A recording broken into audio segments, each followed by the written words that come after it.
incumbent structure. Now, one thing on the old structure. The old structure was built, I believe, between 1900 and 2000 with many very good intentions. The world has changed, and the rate of change in the world is faster than it's ever been. And that is highly disruptive to incumbent businesses, banking, energy, the health process, education, etc. The ability to provide learning, health, investment, efficiency by the people here and around the world has taken a quantum leap. We can get much more for much less. But the fact of the matter is, doing that betrays the profitability of legacy interests that are gatekeepers, banking gatekeepers, energy gatekeepers, health gatekeepers, and the gatekeeper business has been obliterated by the internet. And so the gatekeeper businesses are paying our politicians to preserve their gatekeeper status at all of our expense. And the reality is, we have to understand that only if we approach those in power with courage and resolve, this is what we are doing, this is over. But at the same time, with empathy and compassion, like you would an alcoholic who you're telling will no longer be able to drink. Because the fact of the matter is, there are a lot of people that are even inside of these machines who I myself and many of you may think of as devils or heroes, who are actually just soldiers in a war that is way beyond their doing. You may not be in favor of the war in Iraq. You may not be in favor of the war in Afghanistan. I am not. But you don't hold the view of that war as something that you then assign to the soldiers in that war. The soldiers in Iraq are soldiers in a bad war, in my opinion. The soldiers in Afghanistan are soldiers in a bad war in Afghanistan. And the question you have to ask yourself is, can I indict the war?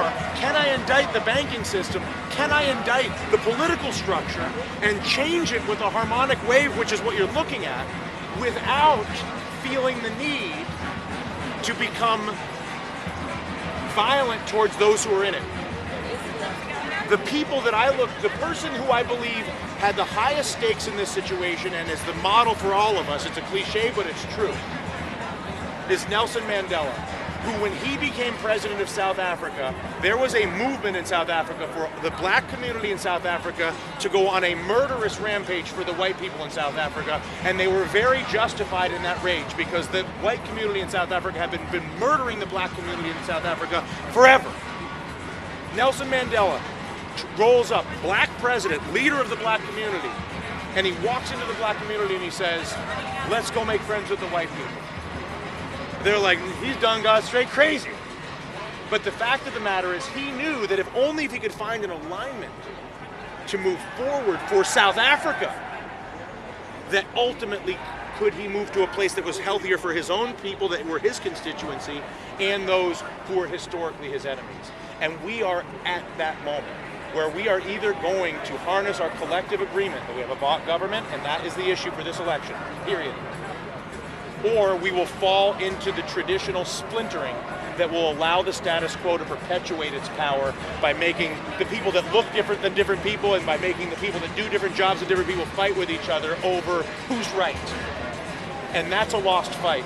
And the reason why I asked Deepak Chopra to come down here with me tonight to talk to this crowd was because he is the best person that I know on the subject of intention and understanding and manifesting your intent, not in crusading for a political outcome of some kind. And I believe that it is only our own ability internally to ask ourselves, as he said, what kind of a world do I want to live in? And what am I going to do to manifest that world with intent? Our egos get lost in outcomes. We're like, well, they should do my idea, or they should do this idea. Why don't they? Because I mean, listen, I went on MSNBC for 3 years. I was like, if these people just listen to me, it could fix the whole thing. Everybody thinks that. It's a waste of energy. Because until we actually get principles and goals in place, we're arguing about ideas on a sinking ship. And I don't want to do that. And it's a magnificent ship. Why wouldn't we? You know what I'm saying? It doesn't even make sense to me why. Like, this is the most rational goddamn thing I've ever seen in my entire life. You're here. Quick question. Yeah. Do you think this movement has the opportunity to earn the political clout that the Tea Party does?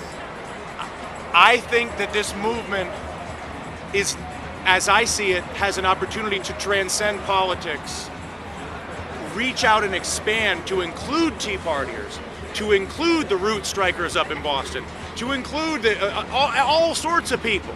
Even the police. Around, to include the cops outside this square, so that we are now in aligned principle. And I believe, remember, Einstein said this, you cannot solve a problem with the same consciousness that created the problem.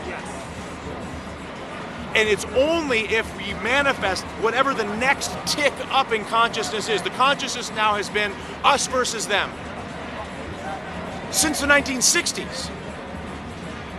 We are at a moment where it's just us. And the us, we are just one enormous group of people, not in this square, but on this planet and in this country. All of us are Tea Partiers on some level. All of us are occupiers. All of us are that intention, which is the frustration with a world that lacks fairness. So I actually believe that the possibilities of the energy here, I don't know about I can't speak for the people here or myself. I could get hit by a bus, right? I'm walking home tonight. But I can speak for the permanence of the energy here, such that the energy has the potential not only to represent a political voice, but much more importantly, has the energy here has to represent to represent a voice of principle of human beings. And it's the voice of principles of human beings that matter the most right now, because it is the principles of our humanity that are being breached by the bot government. Thank you. Ego is our enemy. What's that? Ego is our enemy. Ego is our enemy. I mean, the interesting thing is that, yeah, I mean, if you talk, it's hard, you know, but if you work from a place of gratitude, if you work from a place of love, if you work from a place of compassion, if you work from a place of equanimity, and when you look yourself in the eye, what I do myself is I look at myself in the mirror, and you're like, oh, it's like, I look pretty good, I got my fucking jacket on, I'm pretty good. Look yourself in the eyes, look in your eyeball, and ask yourself, am I feeling gratitude? Am I feeling love? Am I feeling equanimity? Am I feeling compassion? If you ask yourself that, what you'll see is, because remember, the projection is the reflection. So you'll see whatever you're projecting when you look in the mirror, and then as you calibrate your own intentions, you'll see your eyes sparkle with clarity. And all of a sudden, you can still wield power, you can still do all these things, but you're doing it from a place of compassion, equanimity, and love, as opposed to a place of ego. Ego says, I'm right and you're wrong. Ego says, I'm us, you're them.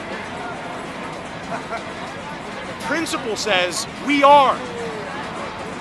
Respect all of us, and I will respect you.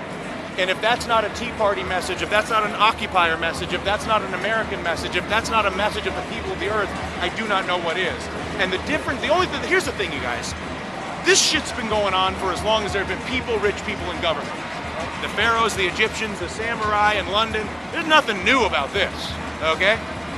The only thing that's new is that for the first time in the history of human existence, we have the ability to connect through this unified field that is the digital universe, and as a result, there's so much more shared information that the capacity for the unspoken masses to represent themselves through digital waves is without precedent.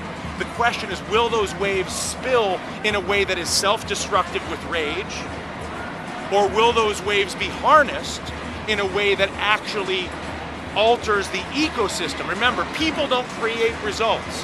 Ecosystems create results, environments. There's thousands of variables happening at the same time that create every outcome.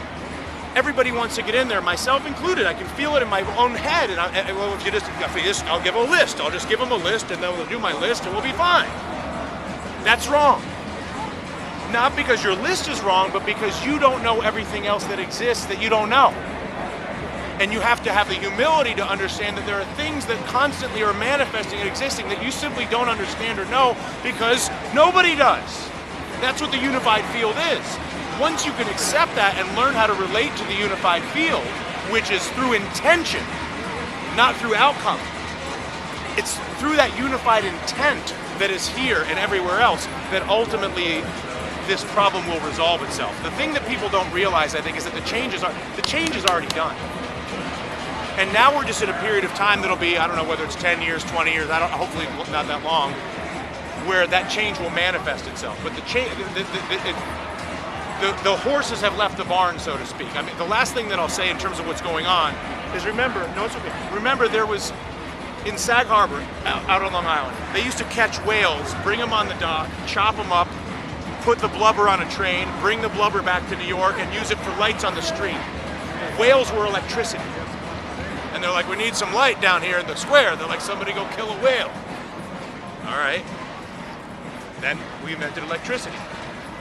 If we had the government structure we have now, the whale blubber oil guys would have paid off the government to make sure electricity never happened. That's what we have to solve. And that's why these people are here, and that's why the Tea Partiers are here, and that's why this is a single unified principle that can easily get lost in the millions of different identities and millions of different ideas. But the identities and the ideas are the weapon of the power structure. Because when they invest you in your identity and your idea, they bring out your ego and it creates the brawl. Our weapon is our intention and our ability to align around principle and accept that we do not know, but that we also do know that our principle is that of fairness, that our values are that of shared visibility, integrity, choice, in a path that leads to alignment. And that is the only thing that I actually feel like I know. The way I live my life right now is I'm like, do I have shared visibility in my personal relationships, in my work relationships? Am I acting with integrity? Or am I holding back information that might harm me in the short term because I feel afraid because of whatever it might be, which I definitely have to do. So I'm more disciplined where I say, no, this is a full deal. Is everybody that I'm working with me of their own free choice? And do they have other choices? Real choices. Right now we're told we have choice in this country, but your choice is one gigantic bank or another gigantic bank or another gigantic bank, and your choice is one gigantic health insurance company that's working with the government or another one. They tell you have choice, but the fact of the matter is, as you look at the choices that are emerging in this world, those choices don't seem to be manifesting, and I think that that's where we're headed. Beautiful. Amen. So anyway, there's my sermon for the night. Hell yeah.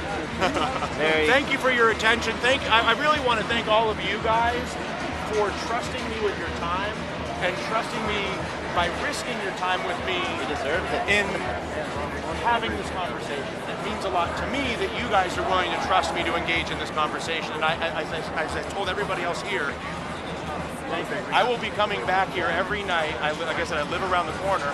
I will be coming back here every night for as long as I feel like I agree with the people that are here and that the possibility that this can become a harnessable, expanding wave exists. We have never had more potential than we have. Yeah, thank you guys. Thank you. I don't think I've ever heard as much truth as that rant that you did. Is that the one on TV? Yeah, that was a good rant. Well, I mean, that's it. But that's what it all is. Anyway, you're going to get me all worried. Thank you. Well done. Thank you. Yeah.